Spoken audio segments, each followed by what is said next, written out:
Lei Santiago. I am the Advocacy and Youth Engagement Officer at the Asia South Pacific Association for Basic and Adult Education, or ASPE.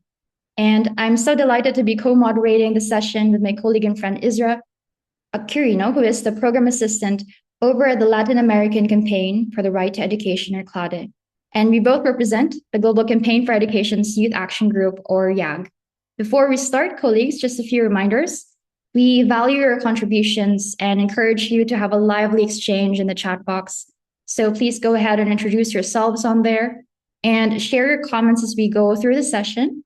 And we also invite you to use the Q&A box for any questions that you may have to our excellent panel speakers. Please note that we are live streaming this event on GC's Facebook page and recording the session, and that interpretation is available in 5 languages: English, Spanish, French, Portuguese, and Arabic. So please choose the language that works best for you. And thank you once again, and we look forward to a very fruitful session. And over to Isra to introduce our first speaker. Thank you, Lei. Well, we'll start this session today hearing from Giovanna Modem, who is Policy Advisor at the Global Campaign for Education. Please, Giovanna, the floor is yours for 3 minutes to guide us through the objectives of this session. Thank you so much, Lei. Thank you so much, Israel. Thanks, colleagues. Good morning, good afternoon, good evening. We're delighted to welcome this diverse community of advocates, educators, and partners committed to advancing gender justice through education this morning. Colleagues, being here today as part of the CSW70 NGO Forum is particularly meaningful for our movement. This year, as we know, the Commission on the Status of Women focuses on access to justice, a theme that could not be more timely. This audience knows very well, and actually we feel it in our everyday lives, the alarming backlash against gender equality, the increased violence and abuse against women and girls, including digital violence, misogyny, and harmful practices. And yet, despite coordinated anti-rights efforts, the feminist movements remain vigilant, strong, and organized. I've been attending the CSW over the past days, and we can really feel that they continue to advance powerful visions of peace and powerful visions of justice. So strengthening solidarity, human rights, and also defending multilateralism at the global level. So we are absolutely committed to this agenda. And as the education community, we all know that education has a crucial role to play in achieving gender equality and gender justice. So for many years, our movement has been advocating for gender transformative education, as we strongly believe it can address the root causes of such violence and inequalities. But achieving this vision, colleagues, requires far more than commitments. It requires sustained political will, concrete practice, and adequate financing, right? And we all know that the landscape in 2026 is extremely challenging. The recent cuts in ODA, combined with unfair tax regimes and unjust global financial architecture, are further constraining the resources available for education and gender equality. So it's a very challenging scenario. And this is why today's conversation is so important, colleagues, to strengthen our collective advocacy. Through this event, we want to focus on pathways and on how to mobilize the resources, on how to strengthen public financing, and how to ensure that investment in gender transformative education translates into real change and accountability. We are fortunate today to hear from a wonderful group of speakers representing different regions and perspectives from civil society, youth movements, international partners, government, and experts working on education and financing. So most welcome. Thank you so much. Thank you all for being here. And I very much look forward to this important conversation. Thank you so much. Over to you, Lei and Israel. Thank you so much, Gio, and thank you, Isra, for setting the tone to the Muchas session. gracias, Gio, y por ofrecernos estar en esta sesión. It's so important for us as an education movement and as a feminist movement to be participating in the CSW and what we can look forward to during the Lo session. que podemos ir entonces esperando en esta sesión. I would now like to introduce Nelsie Lizarazo, who is the Vice President of the Global Campaign for Education, or GCE, El and vicepresidente de General nuestro Coordinator GCI, of nuestro PADE, to set the context about why financing gender transformative education is becoming more and more crucial as a matter of justice. Nelsie, bienvenida, you have the floor. Thank you. Morning, good afternoon, everybody. I like a lot how my name sounds when you pronounce it. Like, thank you.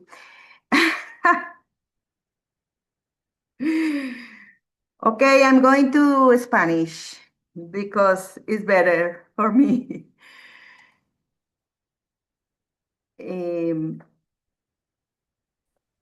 Y voy directamente a I will proponerles a go ustedes directly esta to apertura, propose you digamos, guys in de this evento opening como GC. of this event open Hemos to see organizado we have organized. 6 ideas en We have torno 6 ideas in el related decidido of que ha what we sido el have tema decided, what de is este the theme encuentro que about tenemos. of this Así que voy a encounter. ir idea por idea y So I will espero go con idea ello for idea, and responder with that, I a lo hope que that se I me ha will pedido, pero responding to también everything that you have introducir asked, and at the el same time diálogo que introduce vamos the a tener dialogue hoy. we're going to have about.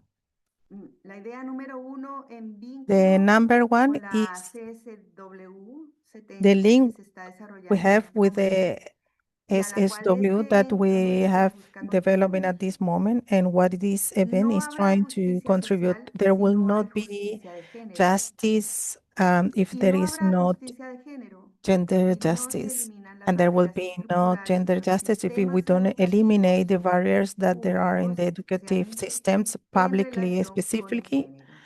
in relation Idea with the 2. gender. Voy a poner The aquí idea solo number 2 2, datos. I will No voy just a put dar más two datos en two esta data in this intervención specific. We don't gonna give pero any other quisiera ir como data al related to that. So corazón de we're la gonna want to reflexión. go through the core of. Hoy en día, más de 122 millones de niñas, y aquí no estamos incluyendo datos de mujeres adultas, que también están excluidas de oportunidades educativas, siguen sin The asistir a la speakers was escuela en frozen. todo el mundo, mientras que otros millones acuden a la escuela, pero no pueden aprender en entornos inclusivos y seguros. So there are Sobre children este that I can último go to punto quiero school hacer and un they cannot énfasis be learning porque with es el que inclusive nos education, which is vincula the one de that manera is muy linked profunda con from la educación transformadora de profoundly género. with the transformative La education. idea 3, la educación transformadora de The género. idea 3 is ¿Qué es? the education Es that el is enfoque gender que permite transformative, which superar el foco is the que approach that históricamente se ha allow us puesto, y no está mal to ponerlo, por supuesto, en el overcome the acceso de las obstacle niñas that y we los have in adolescentes terms a los of espacios the educativos accessing of y in ampliarlo the a la education garantía de spaces and that espacios somehow seguros e amplify and inclusivos, como lo guarantee soñamos todos y safe todas, spaces and inclusive, digamos, para which todos nuestros all of us espacios we dream educativos. for Es este in all enfoque the el que permite educative exclusive, pensar which is the en approach that espacios allow donde las thinking niñas, los that we adolescentes, las can have mujeres puedan estar the seguras, ladies, the estar girls, the tranquilas, aprender adolescents, and felices then en somehow they can condiciones de learn igualdad. in ¿Por equity qué el living enfoque conditions. idea 4? Why? ¿Por qué el enfoque de Idea educación 4. transformadora de género permite Why the esto? approach of Porque es el the enfoque que idea of pone en cuestión transformative una matriz gender cultural education, which en is la que going to todos do y a todas matrix hemos of crecido? Por cultural es educational and in además the muy way we social, have es además learned.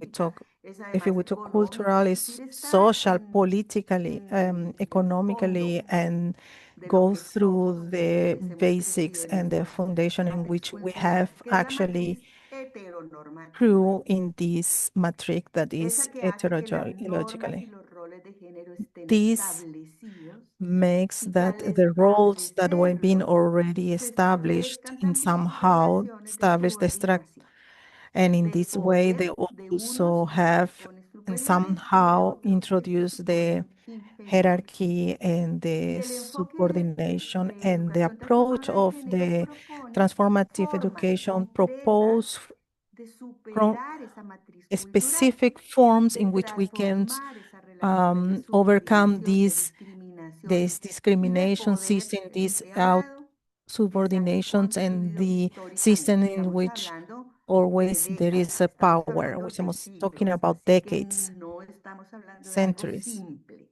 So we're not Digamos talking que about de un día something para otro lo simple vamos and a that from modificar, one day pero to hay que the other one we modificarlo will be able rápidamente. to modify. However, we Este do need enfoque to es el que nos modify it permite as fast apostar e as influir possible. por el This is the cuidado. approach Y aquí that quiero will poner allow esta us to categoría como categoría improve clave del of the enfoque care de system. educación transformadora de género. ¿Por qué? Porque es el Why? enfoque que nos permite hablar This is the approach efectivamente that de actually cómo allows es us posible to cambiar los speak roles que se nos effectively han and how we impuesto can y cómo se actually pueden be abrir changing the roles that oportunidades have para que been también los imposed to niños, us, and los this in that adolescentes way, so the hombres y los children hombres adultos and the puedan adolescent desplegar las males, they posibilidades de somehow they can also cuidadores, display their all modificando de raíz esta roles of that forma they need to be the estructural protector, and de the some relacionarnos way que nos limita. changing the root ¿Qué that incluye la educación indicates the transformadora way de that they need género? to Voy a mencionar algunas cuestiones, no behave es in the exhaustiva esta social lista. environment. Incluye que podamos trabajar y formar docentes en esa This perspectiva de género, includes that asumiendo que can también los docentes y transform las docentes also han the crecido de la teachers in misma that matriz way, cultural. No por because ser the docentes, no teachers hacen have parte also de esa misma been matriz. in Así que hay que part of that trabajar same tanto matrix, and they've profundamente en been esa transformación de also los educated docentes. and grew La in that prevención de la particular violencia system. de And género en so el ámbito preventing the escolar, gender-based violence in el trabajo the sobre los planes de school, estudio, los the libros work in tienen que terms ser of sensibles al the género. textbooks, Trabajar sobre la salud menstrual, el saneamiento en las work escuelas, la on the health infraestructura and con perspectiva de menstrual género, el cycle. transporte seguro para So todos, para transfers and niños y para transport niñas, no safety solamente is para las niñas, also for por supuesto. children, girls Así and que esos boys, son for algunos elementos, all hay genders. So muchos there are otros. several Idea elements. 6, There y are voy terminando. so in ¿Qué idea number requerimos para 6, que la and I will be educación finishing. So transformadora de what we género sea una required realidad for this y abra un transformative presente y education un system to futuro be sostenible actually a para nuestra reality, sociedad? and that allow Requerimos financiamiento in our suficiente, society. We público y need sostenible finance and para los system sistemas that is educativos. sustainable Pero in eso the no es education suficiente. system.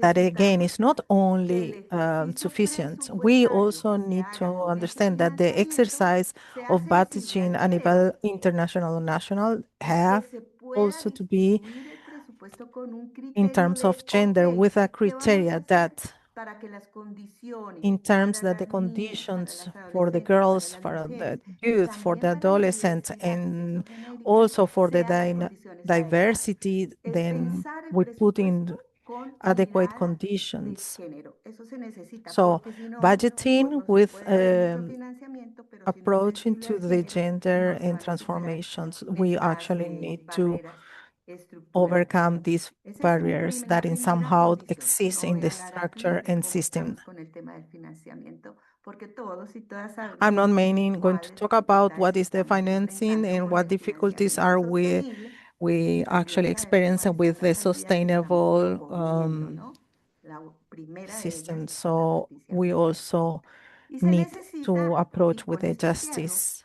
el trabajo sostenido And con also we need to gestores, con work on the gestoras educativas, sustainable work con docentes, con with familias, teachers, with con educations, with comunidades y families, con with los propios communities, and with estudiantes, actually hombres y the mujeres, porque students, todos han crecido men and como women, because nosotros all of en la them matriz have in some cultural ya mencionada. grew in the Entonces, ¿qué matrix that pasa? we have Que already podemos mentioned. tener todo el So financiamiento que we might necesitamos, have the pero entire no sabemos financing system that we hacia dónde have, but we vamos, don't know por where qué to y go and cómo why vamos a and concretar la educación how we will transformadora de actually género. uh, Necesitamos que los obtain what we sujetos need in order que to have. So ejecutamos la educación transformadora de género comprendamos, asumamos y defendamos so la definitely importancia we have vital to de este enfoque defend, educativo understand, y and work lo together towards sustancial que es the no solamente para vital transformar las elements vidas in de cada una order de las to personas, transform the sino life of también the people nuestro modo and de vivir our social y system, the way culturalmente of hablando. actually we live in the Muchas gracias. social and cultural level. Thank you. Muchas gracias, Nelcy, por la intervenciones siempre muy claras y muy llenas de un tono esperanzador y en defensa de la educación pública. Así que siempre salgo siempre muy inspirado de esas intervenciones. Now we'll hear from Susmita, who is GCE Gender Consultant, who will guide us through a poll on the subject. Susmita, please, the floor is yours. Thank you, Israel, and thanks a lot, Nelsie, for an excellent setting the context. I will share my screen over. Okay, I will share my screen and request all of you to respond to some of the questions that are here. It is in Mentimeter, and you can use this QR code for responding to the questions. You can also go to menti.com and use the code that is given over here to respond the question. So, yeah. Okay.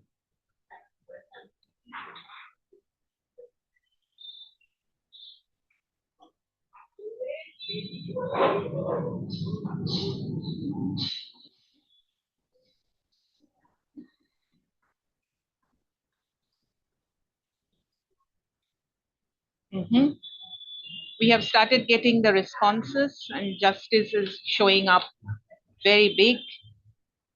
Why is gender transformative education critical to empower, for justice, for sustainable development?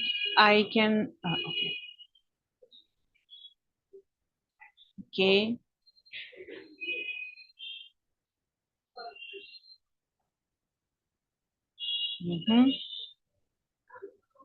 I will give few more minutes for more responses.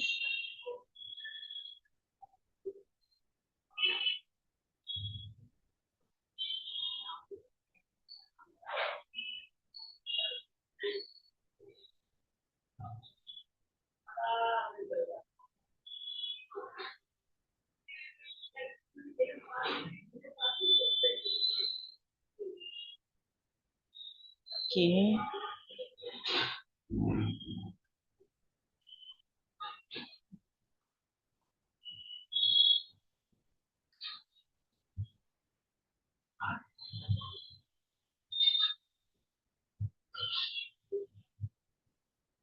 Okay.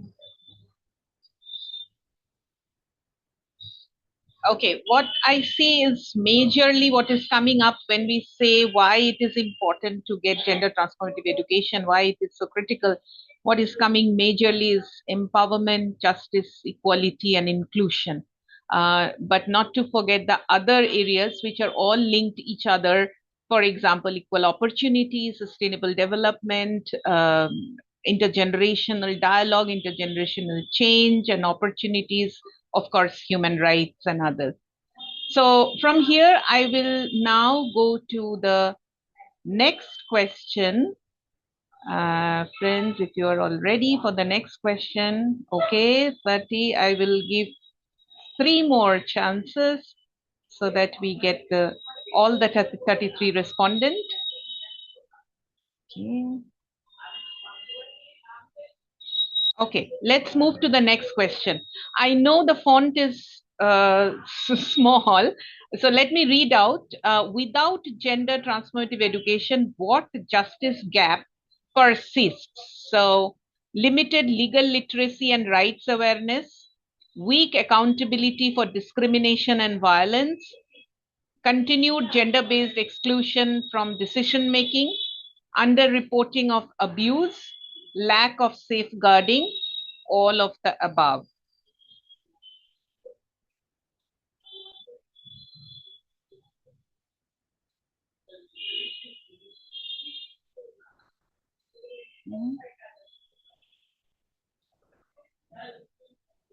I think we have the winner is already here, all of the above.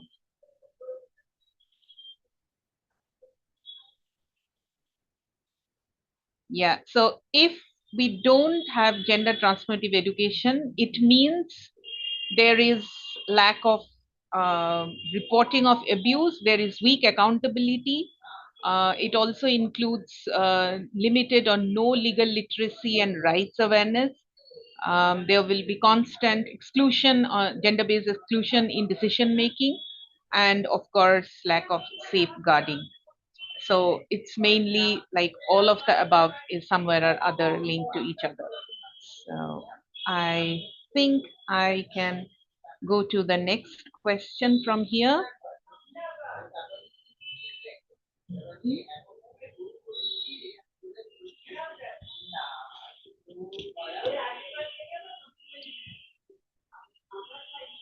Okay, so for the next question, in your context, gender transformative education is adequately funded, underfunded, projects based only. Okay.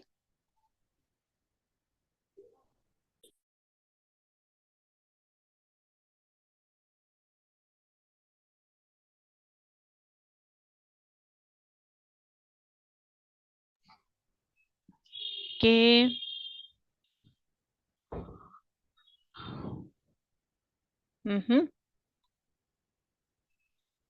Yeah, in few cases we see project-based funding, but it's majorly underfunded for the responses that we are getting from all of you.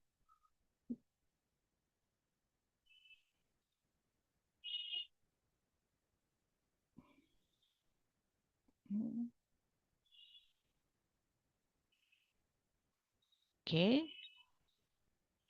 Okay, I think the result is actually clear. So what is gender transformative education? Why it is critical? Of course, we have all the responses over there: empowerment, opportunities, equality. It's all the above that you responded for lack of accountability, lack of understanding of gender transformative education, lack of safeguarding if it doesn't persist. And finally, we can see even if it is so important aspect when we talk about education for all, but still gender transformative education is mainly underfunded. In some cases, project-based funding only, but majorly underfunded. So I will from here pass on to Lei for the next section. Thank you so much, Ashmita, for that interactive part of the session. I think it was so interesting to see where gaps remain and how these compound each other and what the barriers are to recognizing education as a major transformative power to achieve gender equality and justice for people of diverse identities. And it's also alarming how GTE remains underfunded or is considered like project-based, especially now that we are living in such a tumultuous time, navigating uncertainty and discord, the regression of gender equality, and witnessing so much violence and experiencing so much violence. Budgets are shrinking, and so are commitments. And so for this session, the lightning perspectives, we're excited to hear from an excellent panel of speakers, a youth leader, a National Education Coalition representative, and we have colleagues from UNGAI as well as Action Aid International joining us here today to share their stories and perspectives on the current context, discuss scalable best practices for GTE as it relates to education financing, and what we can do together. So our panelists have 5 minutes each, and I will be turning on my video and clicking on an emoji so colleagues know once time is nearly up, so I don't disrupt you. So first up, we have Yara Alawad, who is joining us today. She is from Palestine and a project coordinator, as well as a member of the Arab Campaign for Education for All, or ASEA. And she is passionate about gender equality, education, and humanitarian work. Yara, I'm not sure if you're here today already. Hi, I'm here. Oh, great, fantastic. Thank you so much for joining us, and we are in solidarity with you. Our question is, what changes in the education systems can make schools and educational institutions gender transformative and safe for all learners? And how do you think can governments and donors ensure the meaningful engagement of us young people in decision-making spaces, especially in decisions that ultimately affect our lives, as well as around education financing and reforms? Yara, you have the floor. Thank you. Can I share my PowerPoint? Yes, you should be able to.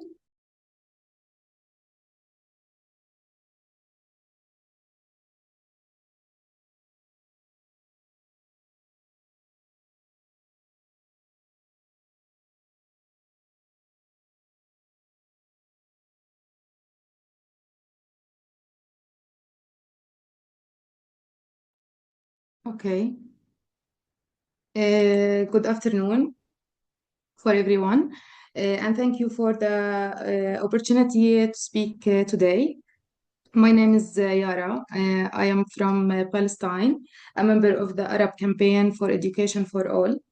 I'm the coordinator for the project Safe Access to Inclusive Education, Dignity and Protection for Children in Crisis. I am also a master's student in gender and development. Today, I would like to share a youth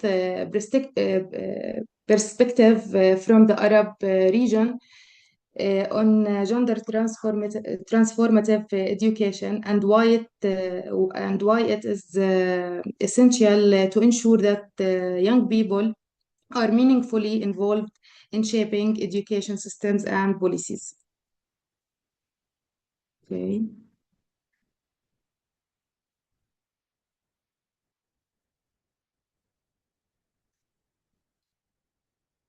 Okay.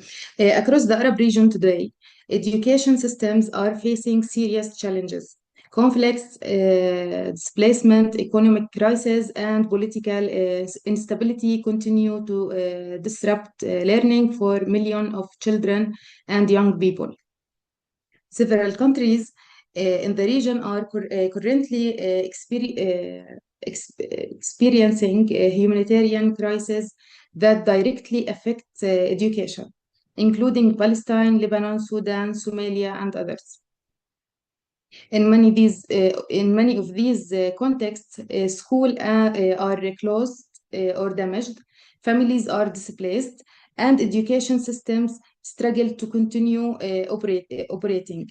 In crisis situations, education is often one of the first systems to be disrupted and one of the last recover.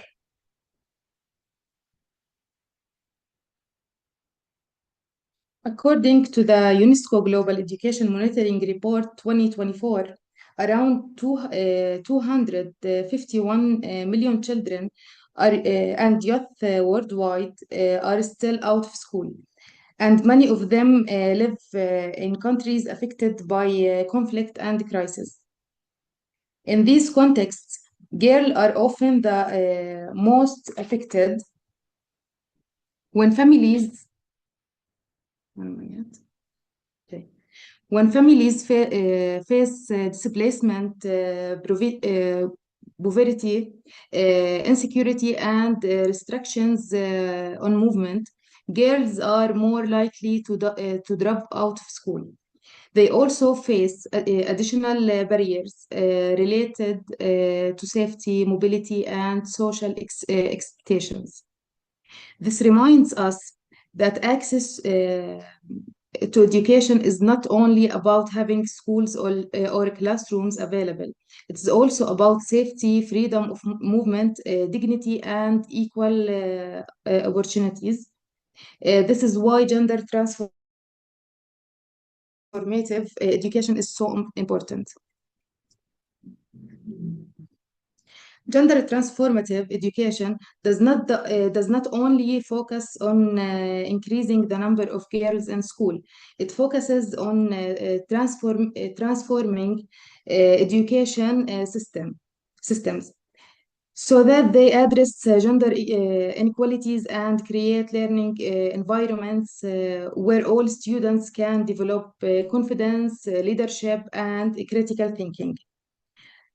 It also helps young people understand their rights and participate more actively in their communities and societies. However, achieving this transformation requires adequate and strategic financing. In many cases, education financing focuses mainly on expanding access, while deeper reforms within education systems remain underfunded. To achieve real change, financing must support gender-responsive education systems, including teacher training, safe learning environments, gender-sensitive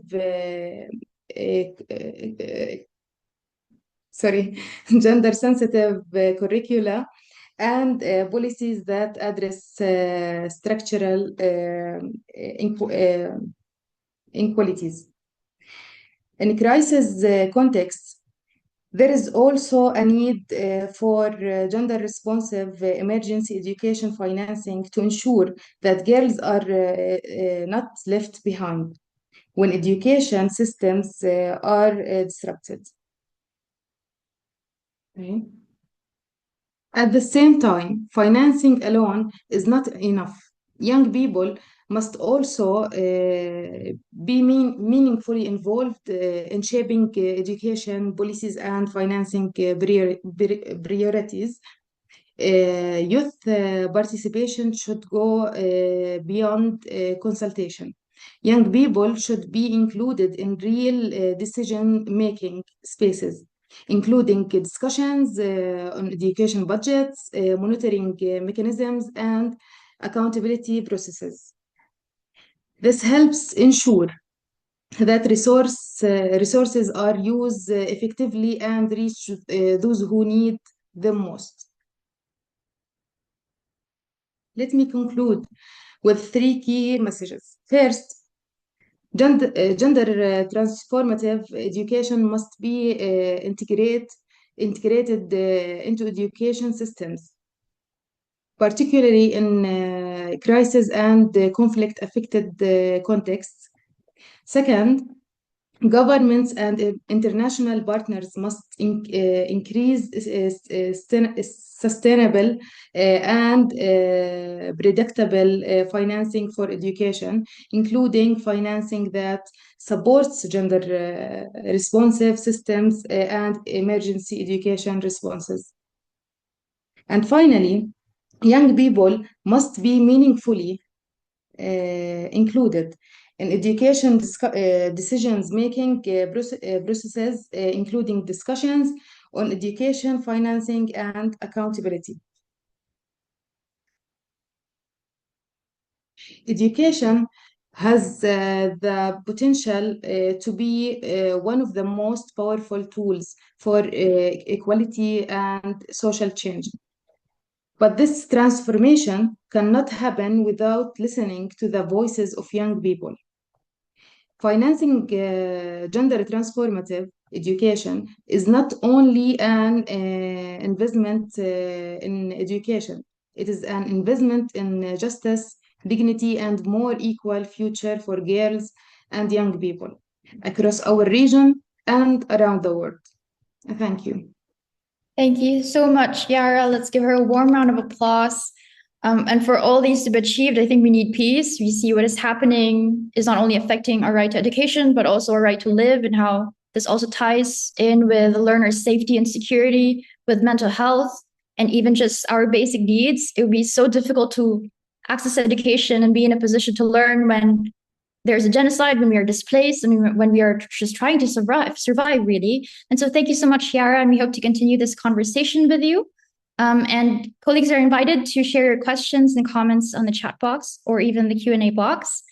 I would now like to invite Ram Gaire, who is the program manager of the National Campaign for Education Nepal, or NCE Nepal. He also sits as the GCE board member for the Asia Pacific constituency, and NCE Nepal is also a member of ASPE. So Ramji, if you're there, welcome. Yes. And we'd like to invite you to share with us a good practice of gender transformative education that you believe can be scalable. And please tell us how national education coalitions or civil society can strengthen advocacy in ensuring that national education budgets prioritize GTE as well as GTE reforms. Thank you, Ramji. Go ahead. Thank you, Lei. Thank you very much for your excellent moderation. And good morning, good afternoon, and good evening all. As for your time base. I'm Ram Vaire from National Campaign for Education, and I represent the Global Campaign for Education as a board member from the Asian Pacific region. Gender equality that requires not only the strong policy, but it also important to adequately target the financing to translate the commitment into the real change. Without the sufficient funding, the initiative aimed to improve the women's education, health, and economic empowerment often remains symbolic rather than impactful. Gender responsive budgeting that really helps to ensure public resources that are allocated in a ways that address the specific needs and barriers faced by the women and girls. Additionally, investment in women that produce the high social economic return contribute to broader development outcomes. But funding gaps persist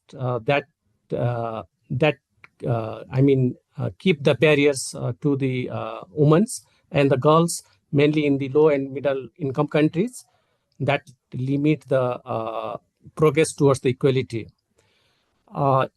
We have the SDG and other national policies that guarantee the both gender equality and right to education.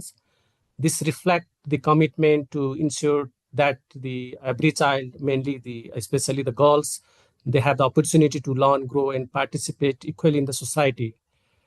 But the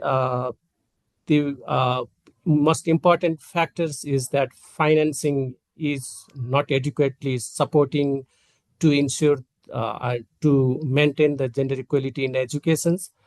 Mainly those girls from the marginalized communities, including Dalits, indigenous girls, girls with disabilities, adults and mothers, and girls living in the poverty and conflict affected areas. That they are facing or they are encountering the barriers such as early marriage, unpaid care, and dowry system, gender-based violence in homes and school. These limit the opportunity to participate in the decision-making levels.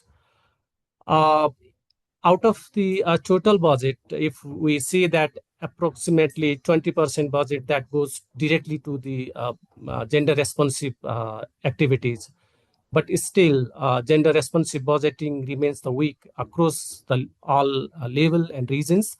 That limit the data tracking mechanism also to understand how the resource actually benefits the goals. In this context, National Campaign for Education is a national civil society coalition of more than 508 civil society organizations, has been playing a crucial role in strengthening the social accountability and advancing the gender responsive education through policy dialogue, evidence-based advocacy, public campaign, and community mobilizations. NC Nepal and its members have continued to improve the initiative that demonstrate how the advocacy can translate into real change. For example, I can highlight here the one of the model, that is the UDAN model that NC Nepal implemented to accelerate the accelerated learning classes to support out of school girls. This initiative was the 11-month internship program that provided the condensed curriculum combined with the leadership and life skill training. As a result, out of school girls were successfully re-enrolled into the formal schooling. This achievement was made possible through close collaboration with families, schools, local government, and community organizations. Also, the important initiative has been establishment of the Girls and Inclusive Education Network. This is mainly at the local and school level. These networks bring together girls, youth, teachers, government representatives to identify the barriers of education and promote inclusive learning environment that is aligned with the, school education sector plan. This is the SDG localization plan in the country. Similarly, the NC Nepal supported the operationalizations of the complaints response mechanism in the school level that helps to create safe and more responsive learning environment through school level committee that is accessible complaint system and strong child protection mechanism, mainly those for those girls who are facing the discrimination and abuse. Encouragingly, these advocacy efforts are influencing in the policy decision. Some local government they have begun to allocate the dedicated budget to operationalize girls and inclusive education network and have committed initiate such initiatives mainly to provide a scholarship for marginalized girls, improved hygiene management, safe and separate toilet for girls, and gender responsive indicators in local education plans. So I will highlight for achieving this kind of, mainly the gender equality in education. So I will highlight to some key, mainly the actions that we need to take into account. The first is the gender responsive analysis, planning and budget should be mandatory in education planning at all levels of the government, from the local, province, the federal. Second, stronger disaggregated data system are needed, including improvement in education information system to better understand the challenges of the girls and track the progress effectively. Third, successful initiatives and best practices should be documented and shared across all levels, from the local to the global levels, so that the proven approaches can be replicated and scale up. And finally, we must continue to create safe and meaningful spaces for girls and women to participate in the decision-making processes, including education planning, budgeting, and monitoring. Thank you, Lei. Over to you. Thank you so much, Ramji. Those really excellent and very sharp recommendations. We always say that we see where national priorities lie when we check the national budgets, and we want this to be in mainstreaming GTE. So thank you so much, Ramji. We would now like to welcome Kaita Sila, who is the country director for Action Aid Senegal. Kaita, thank you so much for joining us. If you could turn on your video, that'd be fantastic. And the question for you is, we know that gender transformative education requires sustained public investments. In contexts where debt servicing and unfair tax systems constrain public budgets, how important do you think are tax justice and debt reforms in the creation of fiscal space to be able to finance GTE? Kaita, if you're there? Yes, I'm here. Can you hear me? Yes. Thank you so Yes, much. thank you Please go ahead. You have 5 minutes. Great. Thank you so very much for the opportunity to speak today. I'm very delighted to be part of this conversation on tax education on behalf of the Tax Education Alliance. So I really would like to start this conversation from home. I come from Senegal, where in 2025, the government allocated 20.9% of the national budget and 6.16% of GDP to education. Both figures are above the minimum benchmark recommended by UNESCO. Within the Economic Community of West African States, which Senegal is a party to, we can even be considered, quote unquote, as a good student, since many countries in the region struggle to meet the 20% public expenditure target benchmark for education. But the question is, if the financing is there on paper, why are we still failing to achieve gender equality in education? The answer to this question lies not only within the education sector itself, but within the global economic system that shape what government can actually afford to invest in women and girls. Because the reality is that gender transformative education cannot exist without economic justice, just the bottom line. In 2024, the Tax Justice Network estimated that Senegal loses around 58.7 million USD every year because multinational corporation and wealthy individual shift profits into tax haven and underpay taxes, a situation often known as global tax abuse. So this is not simply a technical problem of tax administration. It is a political problem of global inequality. And if these loopholes are closed and the revenue from this high net worth individual and multinational corporation are collected, and just 20% of this amount allocated to the education, Senegal could mobilize an additional 11.7 million USD annually, which is more than 6 billion CFA for education. And this money could be used to finance teachers because there is a deficit of teachers, to have safe schools because many students still study in makeshift classrooms, gender-responsive curricula that addresses the entrenched inequalities, but also programs that will keep girls in school. But instead, it is quietly extracted from our economies and accumulated, unfortunately, in offshore wealth. And Senegal is not an isolated case, unfortunately.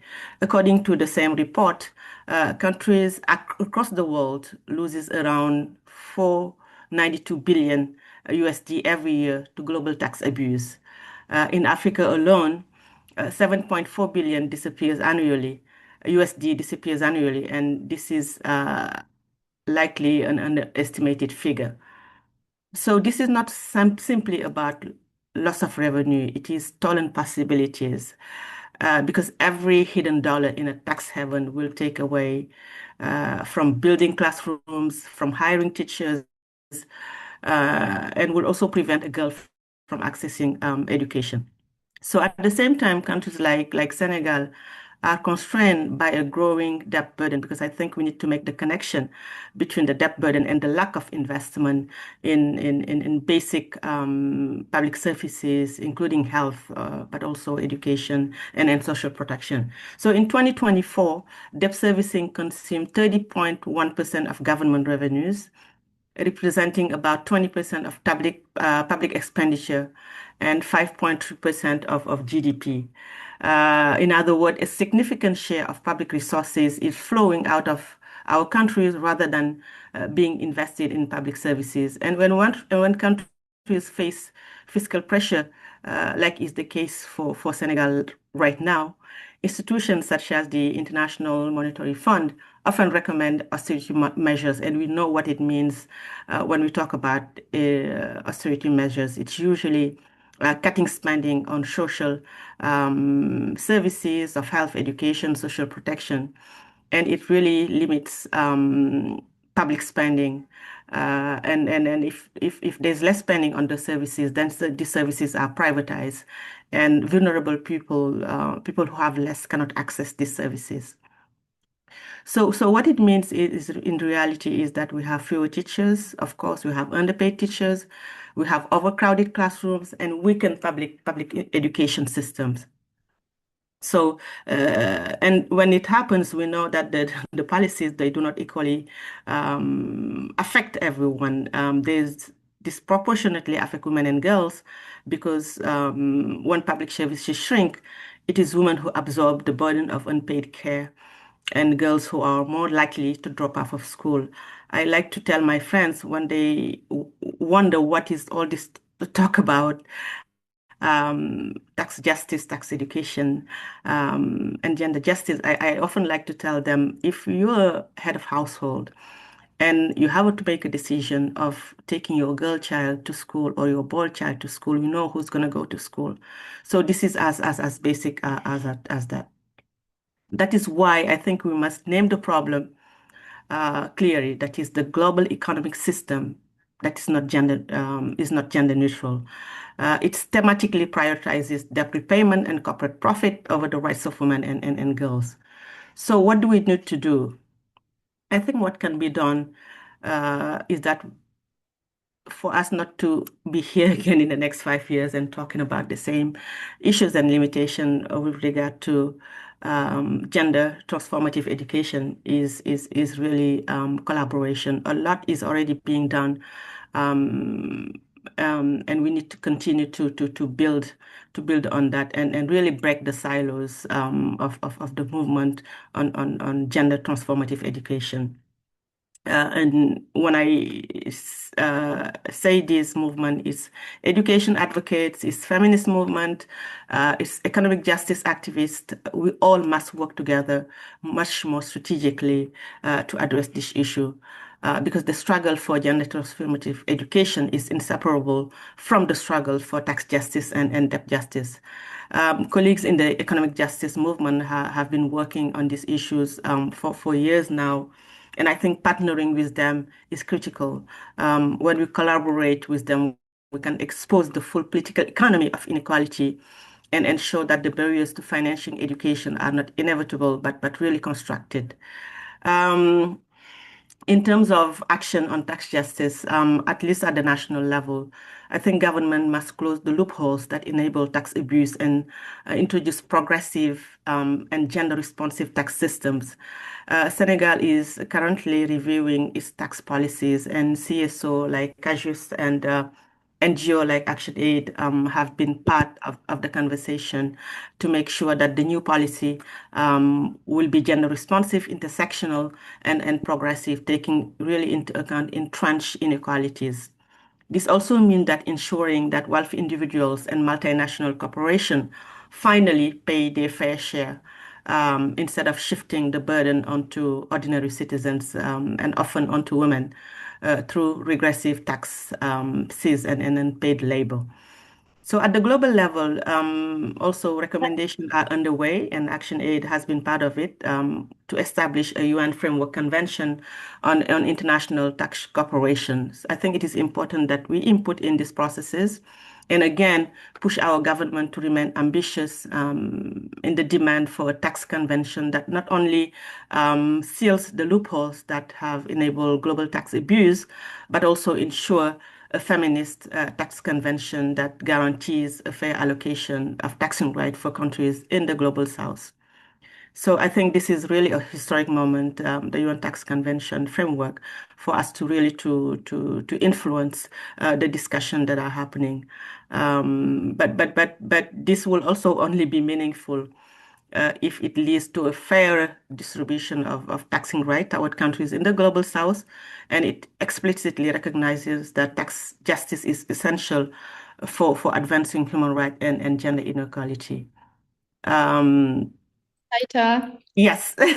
So I'll leave it there. Maybe just in closing, I would say that financing gender transformative education requires transforming the global economic rules that undermine who has resources and who does not. So we must really confront as a collective this system that extract wealth from the global south, constrain public spending, and reproduce gender inequality. I thank you.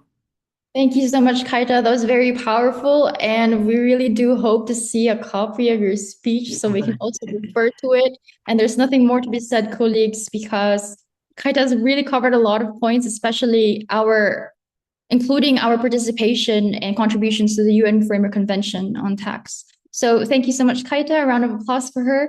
I would now like to move on and call on Natasha Harris Harp, who is the lead of the youth movements and feminist leadership with the UN Girls Education Initiative, or UNGAI. She is also working as the lead of Chalk Back, a global young feminist-led nonprofit. Natasha, amazing to have you here. Please share with us any evidence that you think showcases how investments in GTE create multiplier effects across sectors, and what approaches have been proven effective in addressing financing gaps for GTE, especially in low-income contexts. Natasha, you have 5 minutes. Thank you so much. Thank you so much. And thank you so much to GCE for having us or convening this really important discussion. I'd like to also acknowledge that I'm speaking to you from the indigenous, unceded, and unsurrendered land of the Lenape peoples, colonially known as New York. So with that, around gender transformative education, in a time of uncertainty when budgets and commitments are shrinking, our response is often to pare down to the essentials and take everything else off the table. Rights-based issues like gender equality are a top casualty, including in sectoral priorities and budgets like education. This is not just a moral mistake, it's a bad investment decision. Gender transformative education achieves outcomes in learning, health, and wellness, each of which add multiple dollars per capita to an economy. It can lead to less violence and inequality, both of which are enormous costs to national economies, in addition to lifelong psychological costs in people's lives.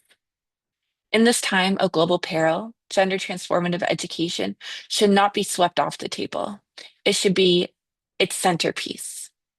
Gender transformative education uses all parts of an education system, from policies to pedagogies to community engagements, to transform stereotypes, attitudes, norms, and practices.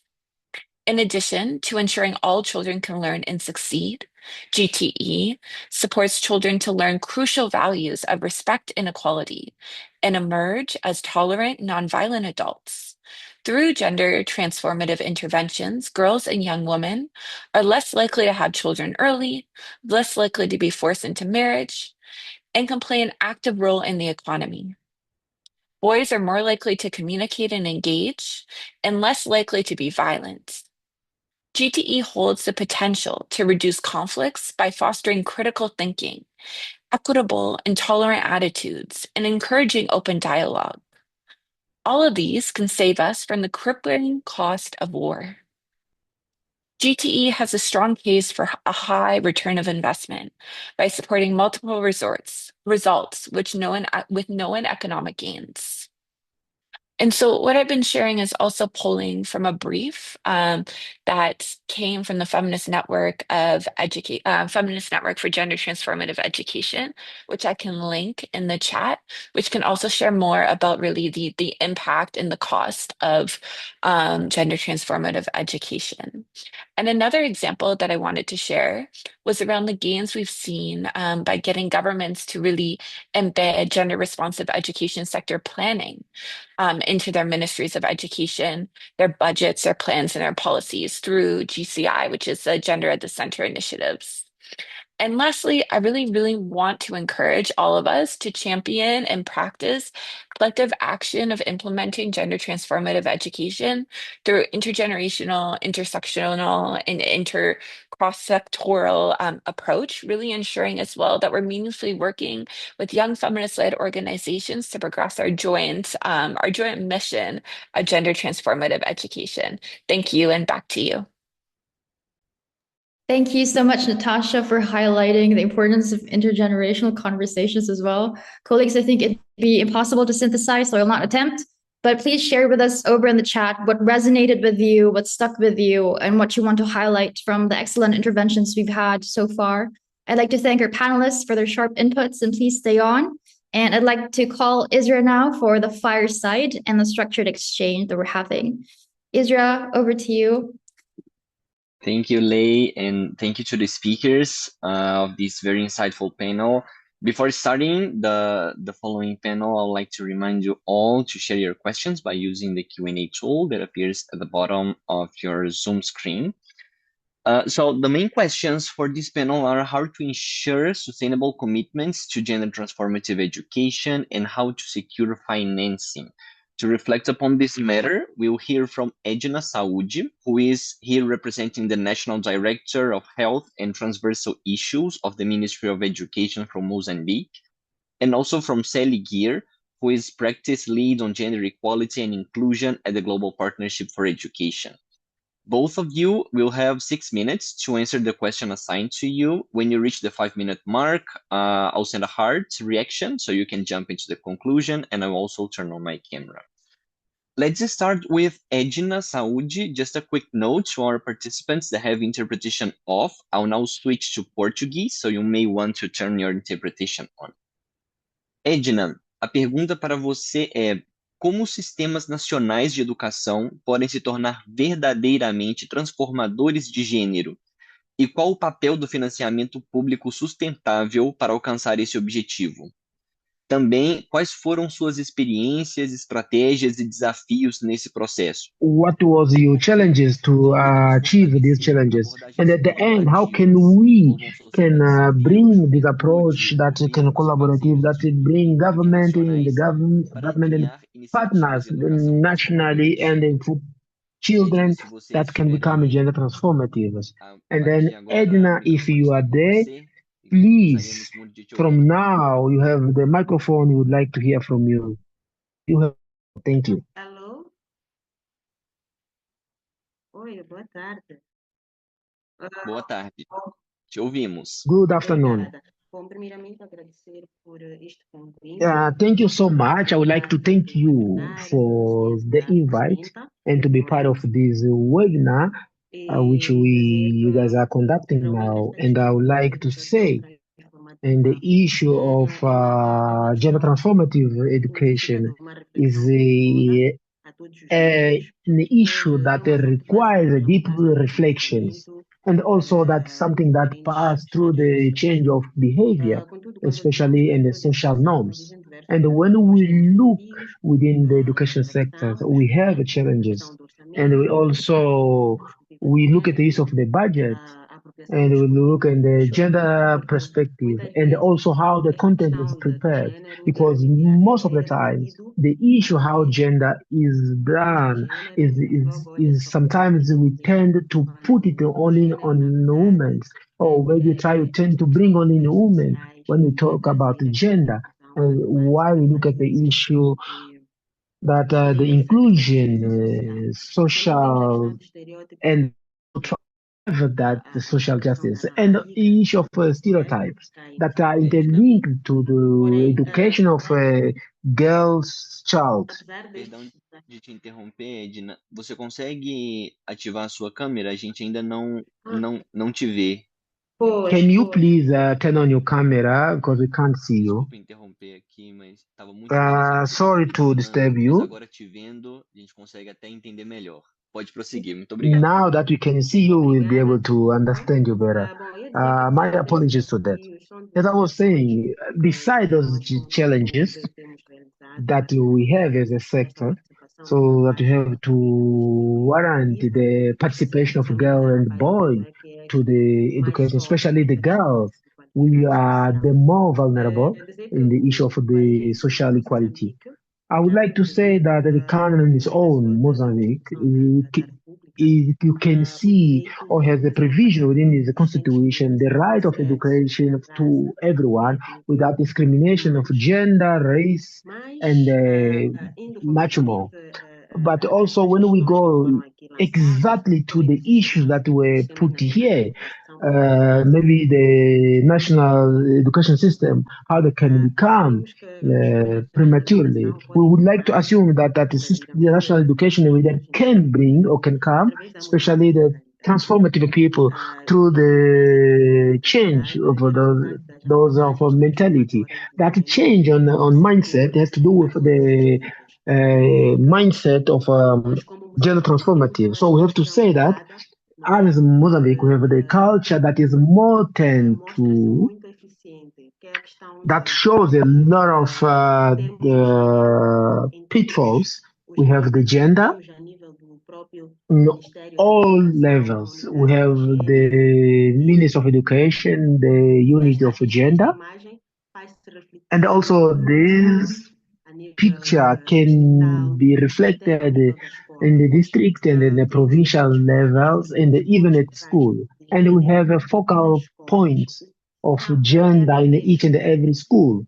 And then through that pathway or system that we can maybe assure that this transformation or this gender transformative education and this approach are shared in a way that follows this model that I have mentioned that from national, provincial, and the districtal and in the schools.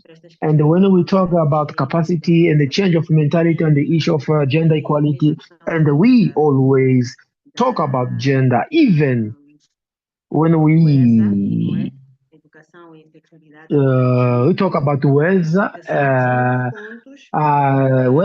that is gender education, and then those are pinpoints that contribute what is the existence of a girl child which doesn't have maybe right to education. If in case doesn't have that education, won't be in a position to maybe to know her rights, and then maybe to know maybe how to bargain the issue of sex, how they can prevent herself against unwanted pregnancy, especially in the teenager.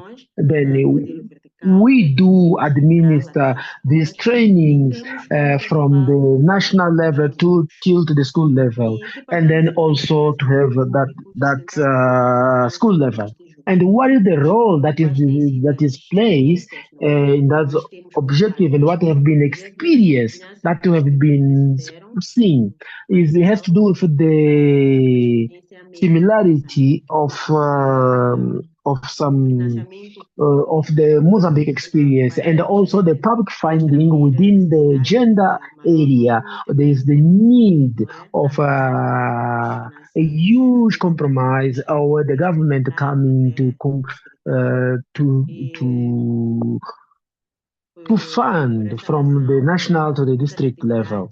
And then for that reason, many of those activities they are subsidized by our partners. And then there's a need for reflection for the issue of public funding, and that can ensure that the gender transformative education is catered for. Then we have a lot of points and have a lot of activities. That is sometimes the issue of finding becomes a big problem if we don't have that. And then so we need that so that we can ensure that the execution and adaptability of those matters are done. I thank you so much. Thank you.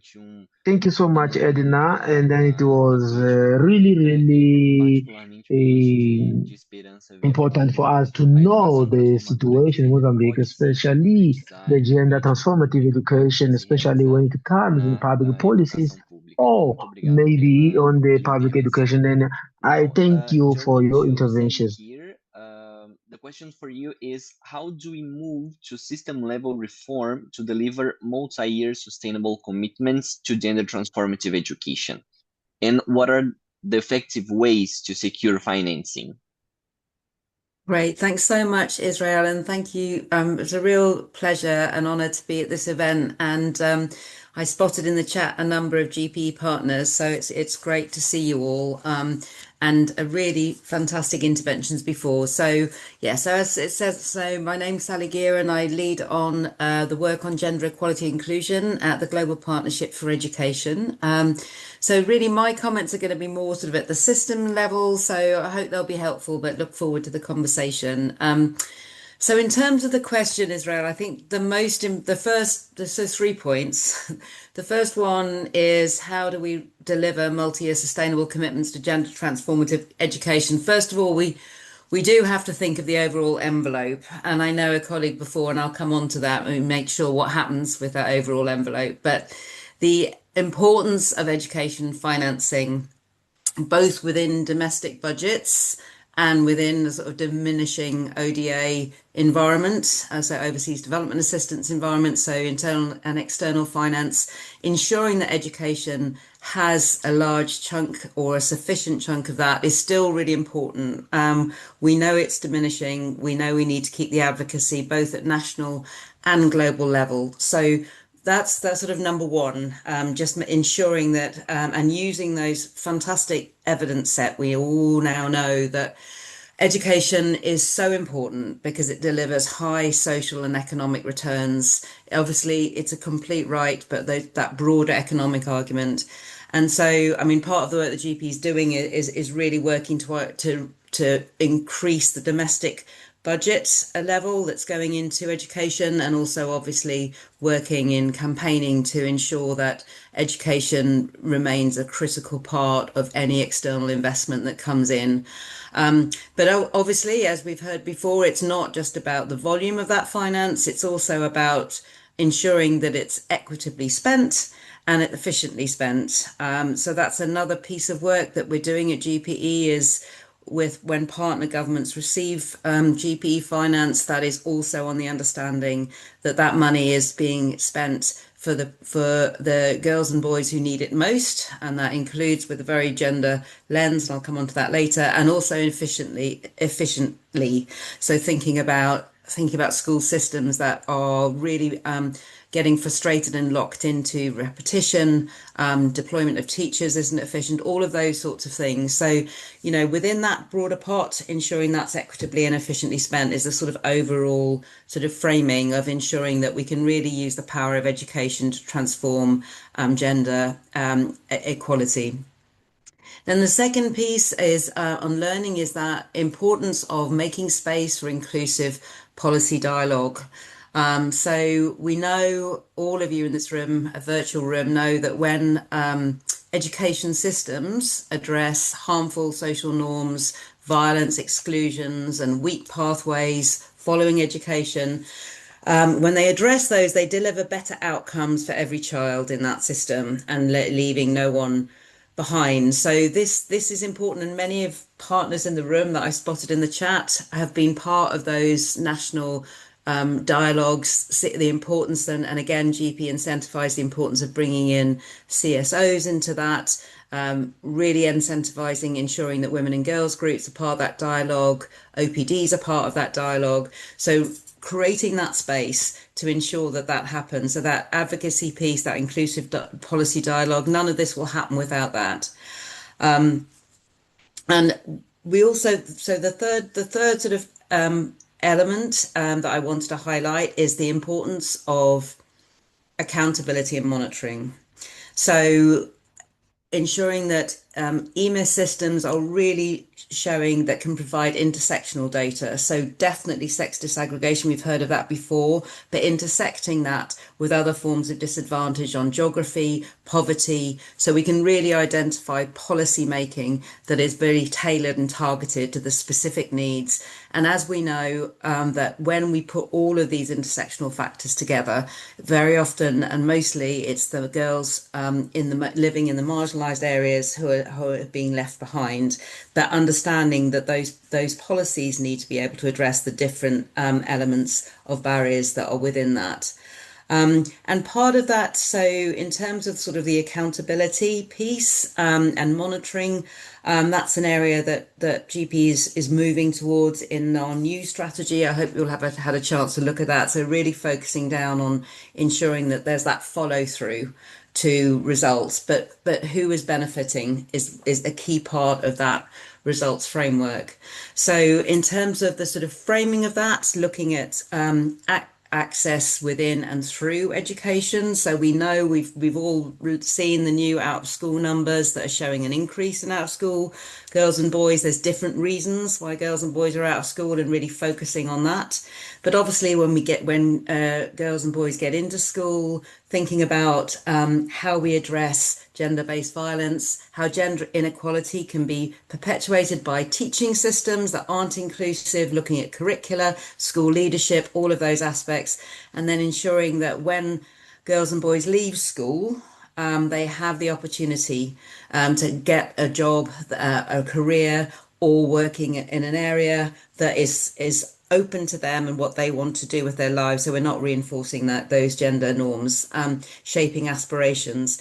So GP's approach is looking at those aspects. So the sort of financing piece is really important, bringing in innovative finance as well, which I haven't spoken about. I know I've only got a few minutes, Israel, you're going to shut me up in a minute. The importance of inclusive policy dialogue, so bringing in this great amount of knowledge and community from the grassroots level right the way through, and then thinking about that monitoring and accountability, but through the journey from not just focusing on sort of access figures and completion figures, but really trying to get that data, which is about the experience within education and leading to pathways through. So, I mean, that's the sort of just sharing a little bit on the work that GPE is doing in this. I completely agree with all the speakers that we really can't take our foot off the paddle on this at the moment. It's so important, and we have been seeing some feeling like there's been a backlash, but going forward, just to confirm that GP is fully committed to this agenda and bringing in a strong intersectional lens into our work on gender equality. So I hope that's helpful and happy to get involved in the conversation. Thanks very much. Back to you, Israel. Thank you, Sally. It definitely is very helpful. Thank you for highlighting the relevance of national financing, ODA, and also the relevance of advocacy work and accountability on securing financing for GTE. We're now closing the panel segment of today's session. I'll turn to Susmita once again to show the results of the poll. So Susmita, over to you. Thanks, Israel. It's not the results of poll right now, but we have two more questions which will follow the result for sure. So we have been listening, and thank you to everybody, all the speakers, for wonderful insights and your speeches. I think there are few questions. Do you want to take those questions now, Lei and Israel, or we can request our panelists to respond to those questions in the Q&A box as well? What do you think, Israel? And Yeah, we continue I think our panelists can take a look at the questions and answer them in the Q&A box. Okay, So there's a question from Elsie and from Rene. So Susmita, we can continue with you. Super, thank you so much. So this is the final poll where, after listening and also with our perspective on gender transformative education, there are two questions. It's the questions like asking us only what we should be doing, what are our recommendations. So I will share my screen. I hope you all are able to share the screen. The process is same. You can use the QR code, or you can use the number that is given under menti.com. The question is, what is your recommendation for strength? Sorry, one moment. What is one concrete step your institution could take within the next 2 years to strengthen advocacy to increased financing?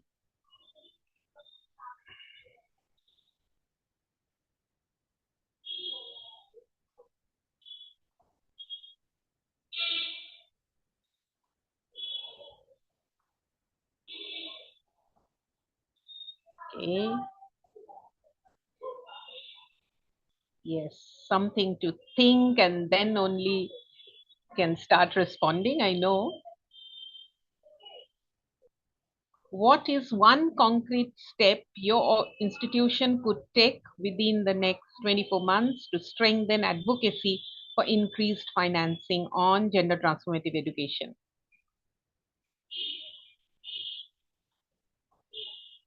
Mhm.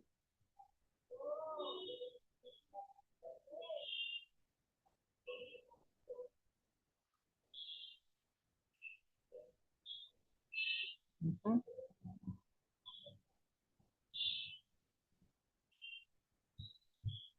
Okay.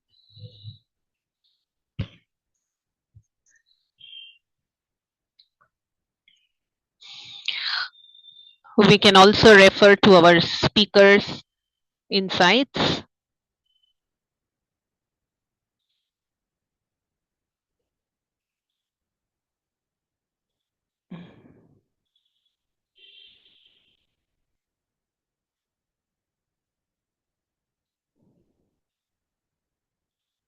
Mhm.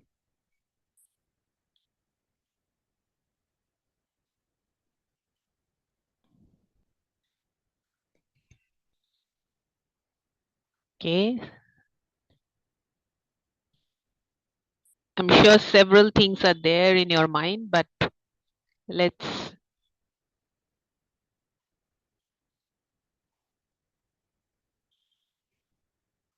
I like someone who said cancel debt. Yes, we that's the first thing I think we need to do. I wish everybody understands that.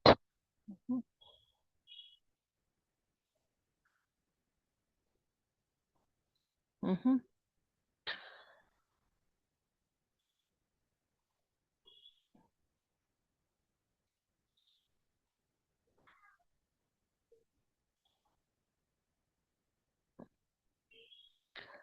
while everybody is typing your responses, I will just try to um, consolidate what is coming over here. Of course, majorly what we see is evidence-based budget advocacy and engaging with the decision makers, more and more visibility on gender transformative education, um, of course, engage with the youth, how to engage the youth on education financing calls, and surely engage in the Global Action Week on Education. This year, for example, it's on the education financing, which is important that and very timely. Evidence-based financing. I think we also heard from Ram a little earlier about gender responsive budgeting. I think more and more advocacy on this can be another. Okay, more research, of course, budget advocacy and monitoring. Okay, so creative and better communication about this issue. Yes, people need to understand why it is important for GTE. It's like we all know among ourselves, but reaching out to those who are still in doubt the importance of gender transformative education. Okay, we are getting more responses. Monitoring of public fund that are allocated to education and cancellation of debts. Okay, there are few which are in French, but if I can understand, it's more about, again, on evidence-based advocacy, presenting about the evidences that are available within the government, develop capacities to analyze budget to be more gender responsive. Okay, so from here, I will pass to the next question. So it's not only one concrete step as us that we should be taking to strengthen advocacy, but what is your recommendation for strengthening financing for gender transformative education? What do you recommend? Just one thing that is coming to your mind that you recommend for strengthening financing. Mhm.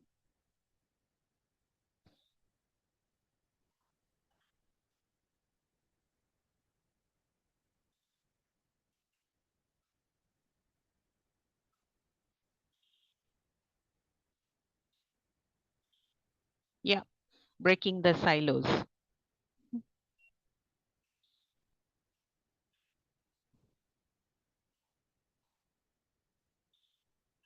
Okay, some more.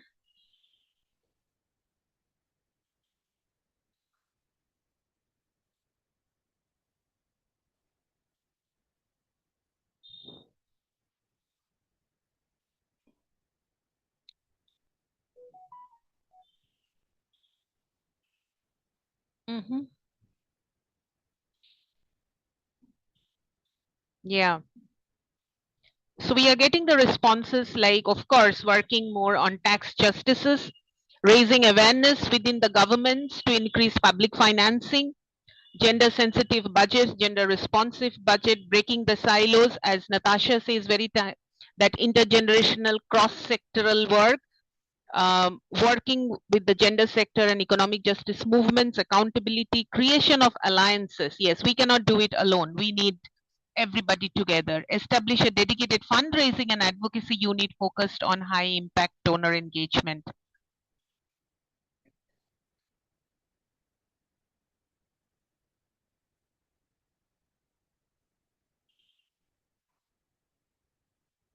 So if we see if there are more responses coming up,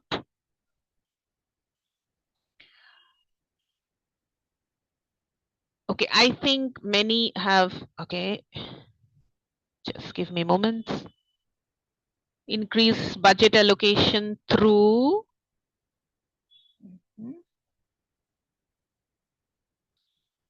okay,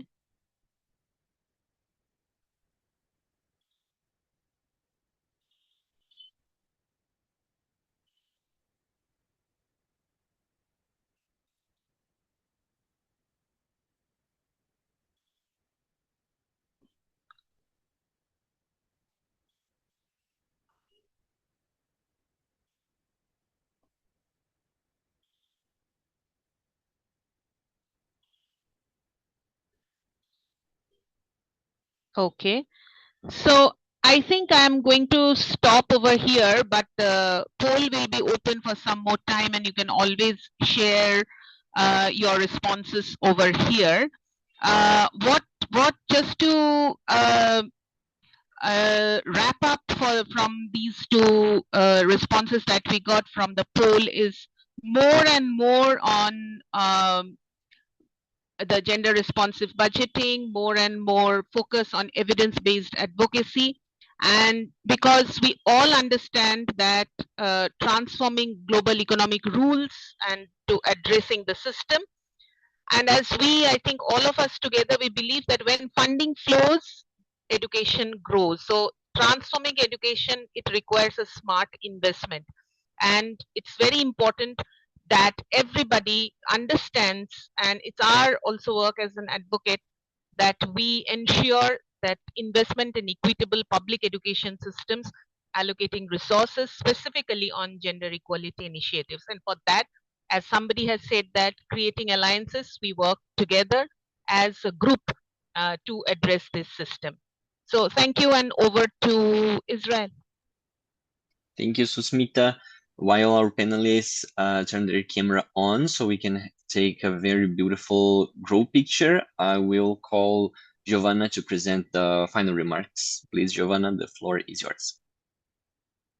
Thank you so much, Israel. Thank you so much, colleagues. We have just 1 minute left here. So thank you to all our speakers for such rich, insightful contributions. Their perspectives from different regions, sectors are truly inspiring for our collective way forward. So many inspiring ideas, the connection with economic justice, the need to break the silos, education, economic justice, and gender, this critical collaboration, hopefully towards a feminist tax convention. It's very clear that advancing GTE requires not only a strong commitments, but sustained advocacy and concrete action and equitable financing to ensure the inclusive curricula, including comprehensive sexuality education, more than ever safe, protected spaces and inclusive learning environments that can truly prevent gender-based violence and discrimination, and also strengthen teacher training and conditions here, right? That's a very important point, as well as data systems, as many of you have said. And as we close, colleagues, we just wanted to say that again, that we stand in full solidarity with all women and girls particularly living through war and conflicts, whose dignity, human rights, and including the right to education is being violently denied. So we stand in full solidarity today here. And lastly, I would like to warmly thank our co-conveners and partners, as well as everyone who joined us today for our presence and engagement. We will continue to engage here in the CSW70 and the NGO Forum in solidarity with all gender equality organizations, attending in person and virtually. So thank you very much, colleagues.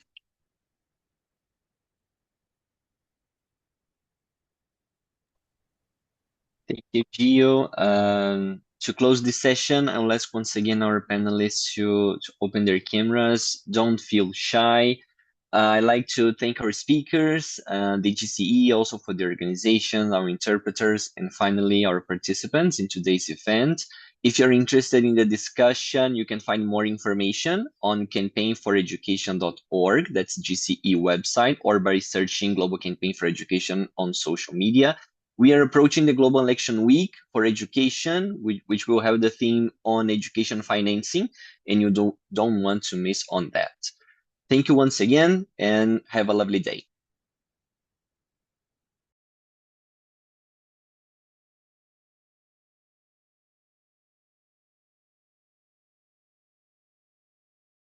Thank you. Bye.